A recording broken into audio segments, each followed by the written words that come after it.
Hoje eu vou falar sobre expiação limitada, né? É o terceiro ponto ali do calvinismo. E você vai ver, não tem como falar disso daqui desassociando da primeira. Há 2/4 que eu falei sobre depravação total. Lembra que eu falei que o problema de algumas igrejas reformadas e as pentecostais também, né, principalmente elas, é que eles erram no alicerce, na questão da depravação total do ser humano. E você vai ver que é um erro ali na base, é igual um edifício, né? Se você começa um edifício torto, imagina você querer endireitar a Torre de Pisa, Roma, né? Ela já está assim, não tem como, entortou, né?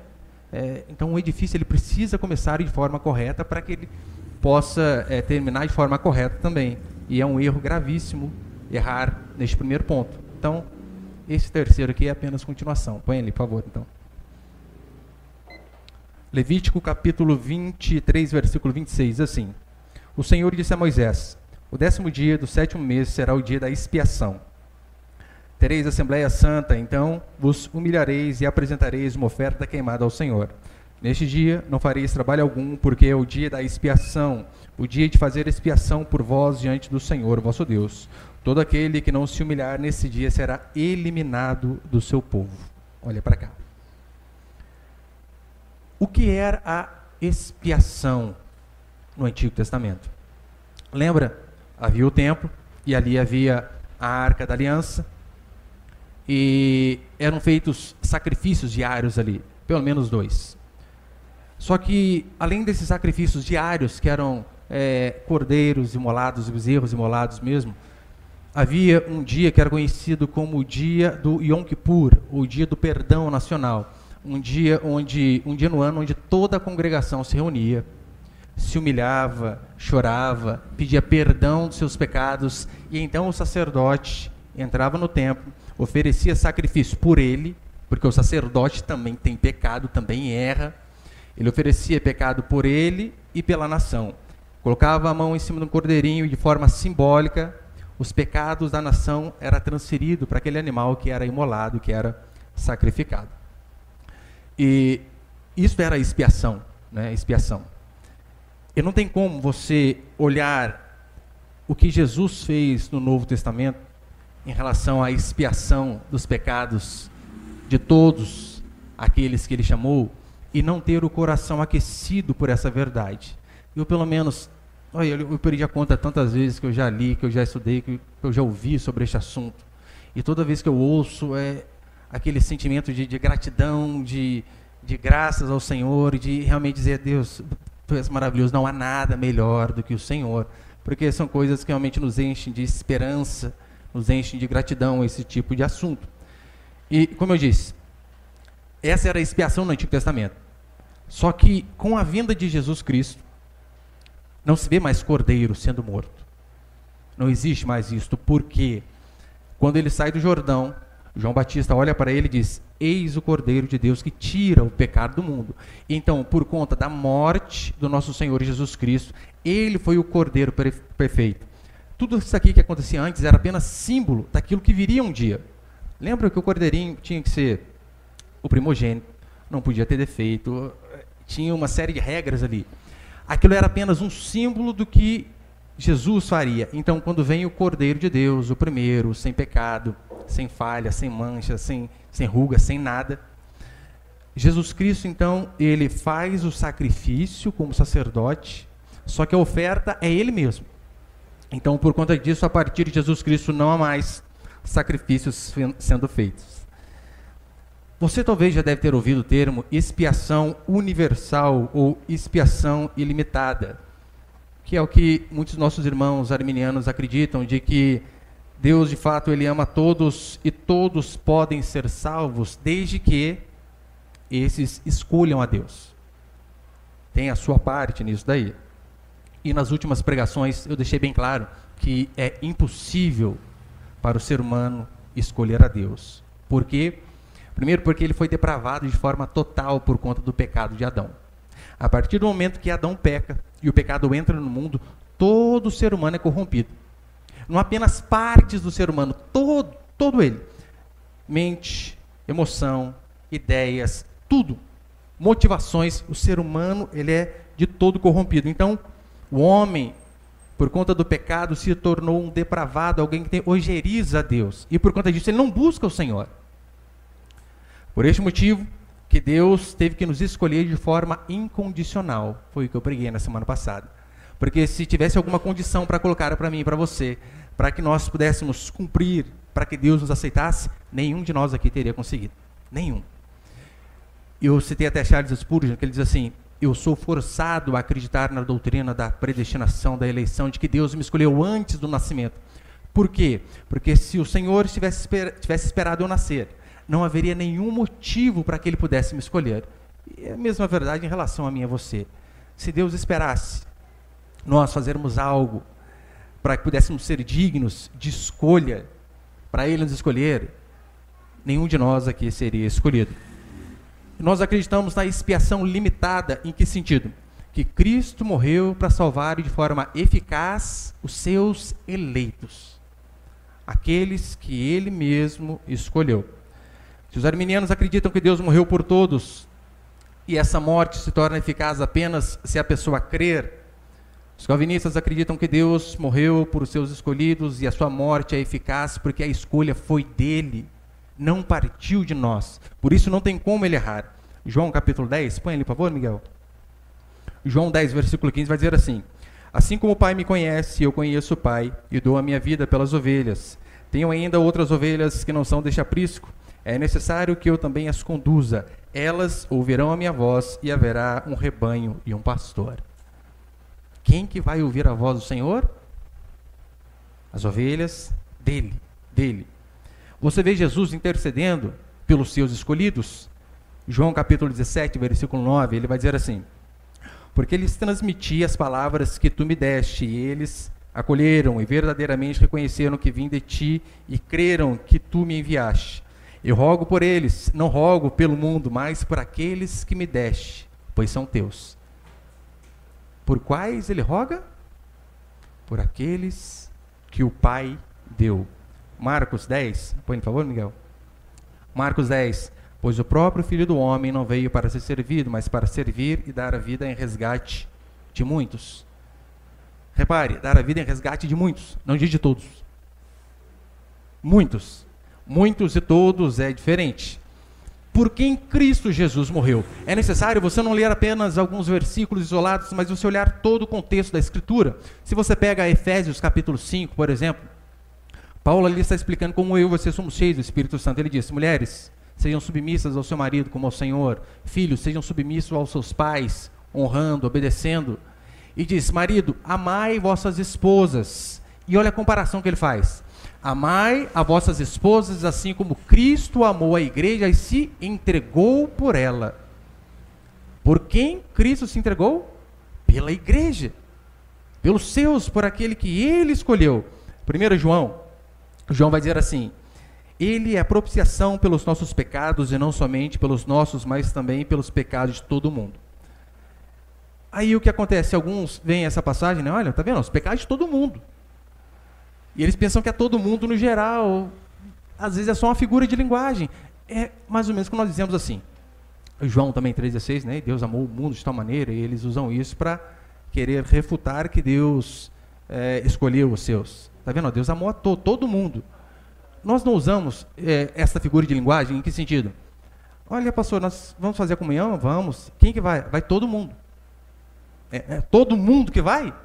Não, nós estamos dizendo que a maior parte dos irmãos da igreja, esses daí vão. É assim que nós interpretamos. De que maneira? Quando Jesus fala, olha, que ele morreu pelos pecados de todo mundo, ele estava dizendo, olha, não apenas para vocês, judeus, mas para todos os outros de todas as nações que posteriormente eu também os escolherei. É por isso que eu morri. Por eles, né, melhor, dizendo que eu morri. Ah, pastor, mas eu não concordo com isso. Eu ainda acho que é todo mundo não tem problema, não. Fica em paz, né? A gente vai continuando aí. Põe ali o segundo, por favor. O primeiro princípio, melhor dizendo.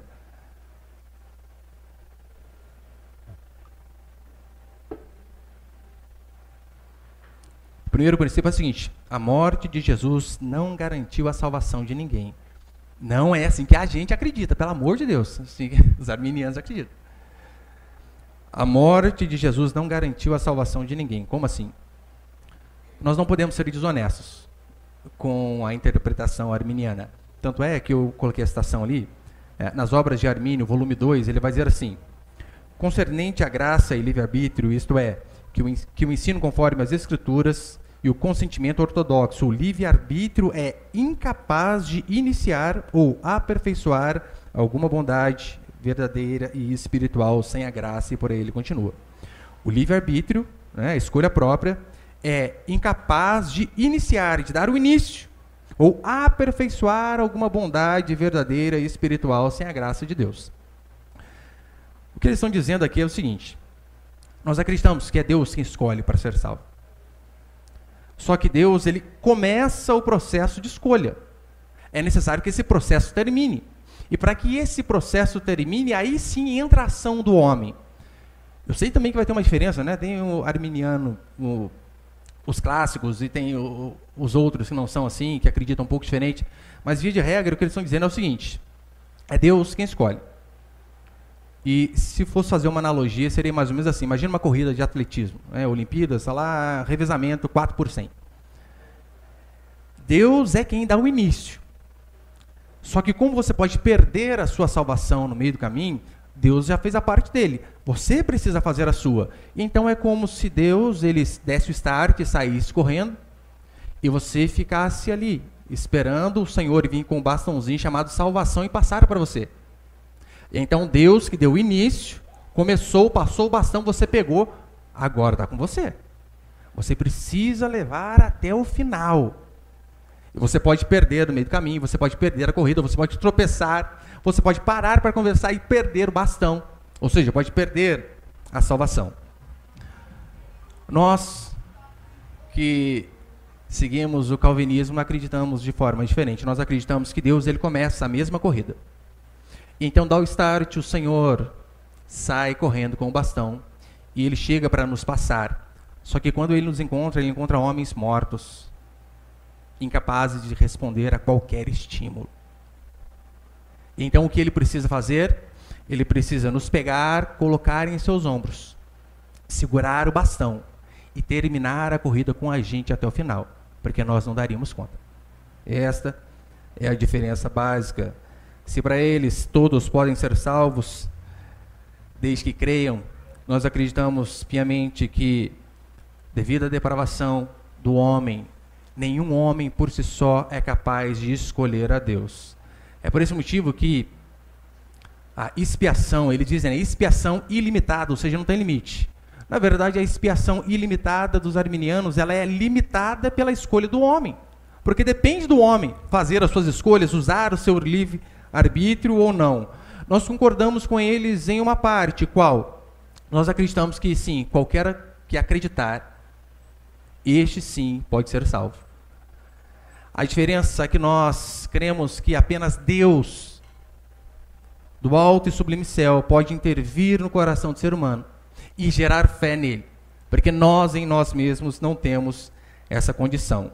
Portanto, na cruz, Cristo não comprou uma possibilidade para que eu e você venhamos a ser salvos, mas ele de fato nos deu a certeza da salvação do seu povo, daquele que ele escolheu de forma incondicional, porque nenhum de nós éramos merecedores de coisa alguma. Portanto, a expiação, a cruz de Jesus Cristo, foi a conquista da nossa salvação. E isto não tem como perdermos.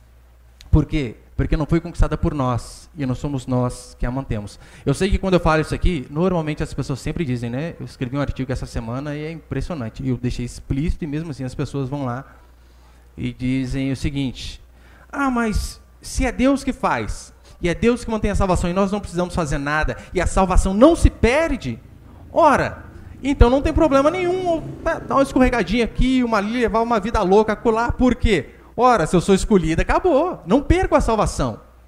Primeiro que esse tipo de pensamento é o pensamento de alguém que nunca foi salvo. Porque é aquela pessoa que entende o sacrifício de Jesus Cristo que ele fez, ela jamais vai querer viver no pecado, ao qual, por conta do pecado que matou o Senhor dela, ela não vai fazer isso, de forma alguma. E Paulo vai dizer isso em Romanos, né? Ele termina Romanos 5 dizendo assim: onde abundou o pecado, superabundou a graça.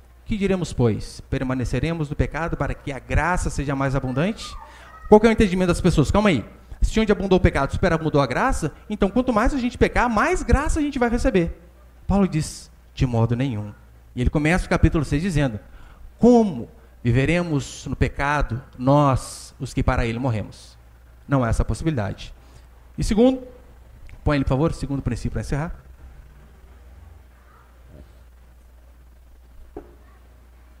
Deus não pode limitar a salvação? É uma pergunta, né? Ele não pode. Ele não pode fazer o que ele quer. Do mundo dele, do universo dele. Se para os arminianos o homem é quem limita a salvação, para nós é Deus quem limita a salvação. Ele é quem decide. Só que eu sei que, dizendo isso, a primeira coisa que vem à cabeça de muitos, e veio durante muito tempo à minha cabeça, é a seguinte: mas isso é injusto. Como assim? Deus escolhe o seu clubinho e o resto que se exploda?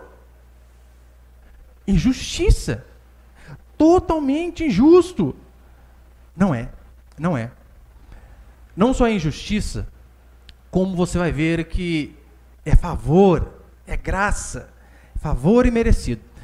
Se você parte do pressuposto de que nenhum ser humano, nem aquele senhorzinho, talvez você pense lá na rua da sua casa, gente, não é possível, esse senhorzinho aqui tem que ir pro céu, ele é muito gente boa, ajuda todo mundo, meu pai, minha avó, minha mãe, criancinha, não, eles são bons. Agora, se você parte do pressuposto de que o homem é depravado por conta do pecado, até crianças, e eu já expliquei isso aqui nas últimas semanas. Pastor, como assim? O senhor está dizendo que crianças têm pecado também? Sim. Eles podem não ter praticado, talvez, atos externos, igual nós, que somos adultos. Mas a Escritura é explícita em dizer assim, o salário do pecado é a morte. Você vê criança morrendo ou não vê? Ora, para que crianças morram, está se cumprindo o que Paulo diz? Pecado. A diferença é que a criança, ela talvez não dê os frutos pecaminosos que nós damos. Mas é questão de tempo, é natural. Ele vai fazer. Assim como um cachorro naturalmente late a criança, por mais anjinho que seja, naturalmente peca. Então, se você parte desse pressuposto que o homem ele é totalmente depravado, de que o homem não é merecedor de coisa alguma, de nada. Se você vai para Mateus capítulo 20 e tem aquela parábola dos trabalhadores, que é uma parábola fantástica. A Escritura diz assim, o Senhor sai para procurar trabalhadores para sua vinha. E então ele chegou 8 horas da manhã e viu uns rapazes lá sem trabalhar e diz, ei, você, venha trabalhar comigo. Tá sem fazer nada? Vem trabalhar.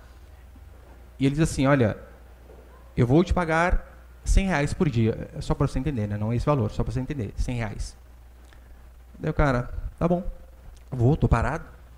E então ele começa a andar e meio-dia ele vê mais homens sem fazer nada. Ele diz, estão sem trabalho? Venham para minha vinha. E aqui eles vão meio-dia. 3 horas da tarde ele acha mais alguns homens, leva para o trabalho. 5 horas da tarde, faltando apenas 1 hora para o fim do expediente. Ele vai e encontra alguns homens sem trabalhar e diz, vocês querem trabalhar? Te pagarei aquilo que é justo, venham trabalhar. E então eles trabalham, o serviço acaba às 6. Alguns homens começaram às 8 da manhã. Aguentaram o sol, se for igual esse que está fazendo agora, né, o sol do dia todo. E outros começaram apenas 5 horas da tarde, trabalharam 1 hora apenas. Então o Senhor, na hora de fazer o pagamento, ele começa pelos últimos.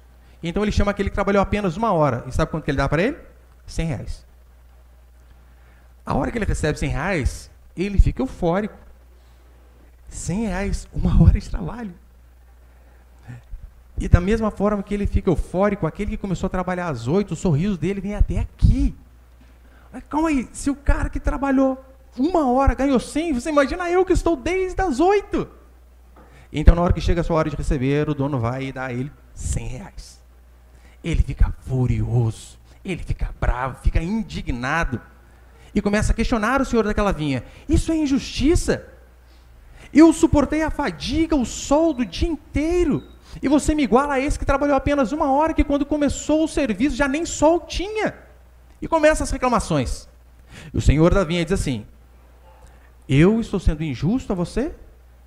Quantos nós combinamos? Ele diz 100. E qual o problema? de eu ser gracioso com o outro, eu não fui injusto com você.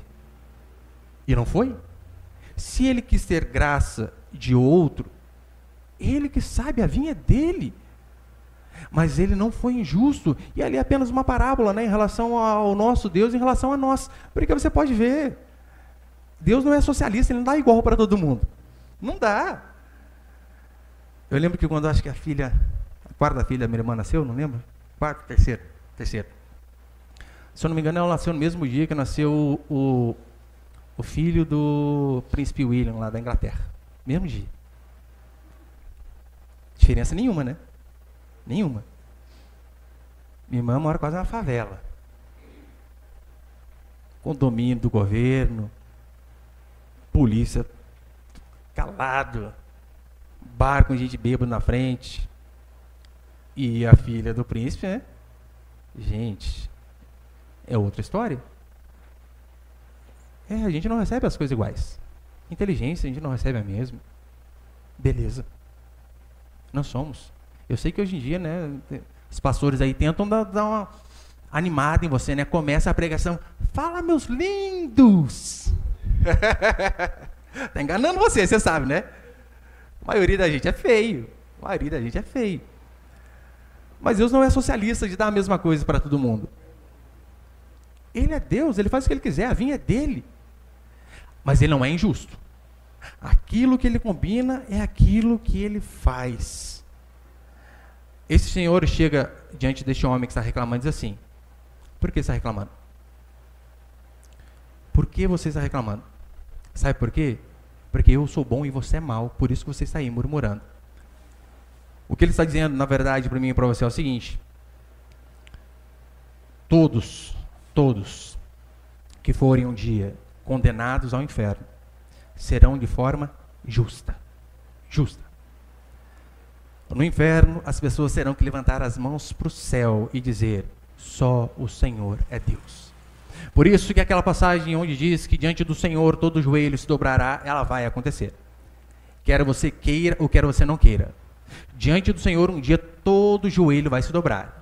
E até aqueles condenados ao horror eterno terão que dizer: o Senhor é bom, o Senhor é justo, e nós merecíamos estar aqui, porque Ele apenas pagou aquilo que nós merecíamos. Em oposição a isso, está aqueles que começaram a trabalhar às 5 da tarde, que receberam favor. Esses somos nós, que não temos o porquê bater no peito, dizendo: tá vendo?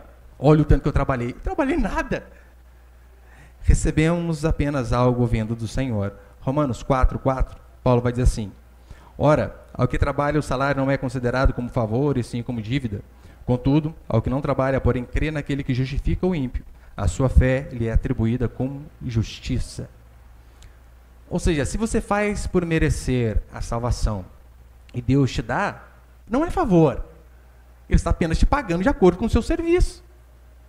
Agora, se você reconhece: oh Deus, passei longe de trabalhar o suficiente para receber isso, e mesmo assim Ele te dá, aí você pode dizer que isso é graça. São seus olhos maus porque eu sou bom, diz aquele Senhor. Este é o problema das pessoas. A predestinação, ela é nada mais, nada menos que a bondade de Deus. Sabe quem reclama da predestinação? Aqueles que acham que trabalharam muito. Aqueles que acham que fizeram por merecer. Esses aí vão sempre estar reclamando. Agora, quando você vê que você não fez coisa alguma digna do céu, e mesmo assim o Senhor te dá, não tem como você não se encher de alegria e gratidão. Resumindo, Cristo, Ele não apenas conquistou a possibilidade para que eu e você sejamos salvos, mas Ele, mediante o seu sacrifício na cruz, nos deu a certeza de que nós não pereceremos jamais. Essa é a certeza que Ele dá a mim e a você. Portanto, a expiação ilimitada, né? A expiação sem limite, a expiação universal, é mais ou menos o seguinte: todos que estão ali paralíticos, jogados num abismo, quebrados, eles podem sair daquele buraco, desde que eles consigam, desde que eles se esforcem. Isso é expiação ilimitada. Você precisa fazer a sua parte. ela na verdade, ela limita a salvação de Deus ao agir do homem. Nós que acreditamos na expiação limitada, estamos querendo dizer o seguinte, que na cruz Jesus Cristo, ele tornou possível, não apenas tornou possível, mas ele de fato ratificou a salvação que depende exclusivamente dele. Porque se não fosse ele fazer, eu e você não faríamos nada. Se não fosse ele nos escolher, meu irmão, ninguém, absolutamente ninguém o haveria escolhido. É por isso que João 15 vai dizer, olha, não fostes vós que me escolhestes a mim, pelo contrário, eu vos escolhi a vós outros.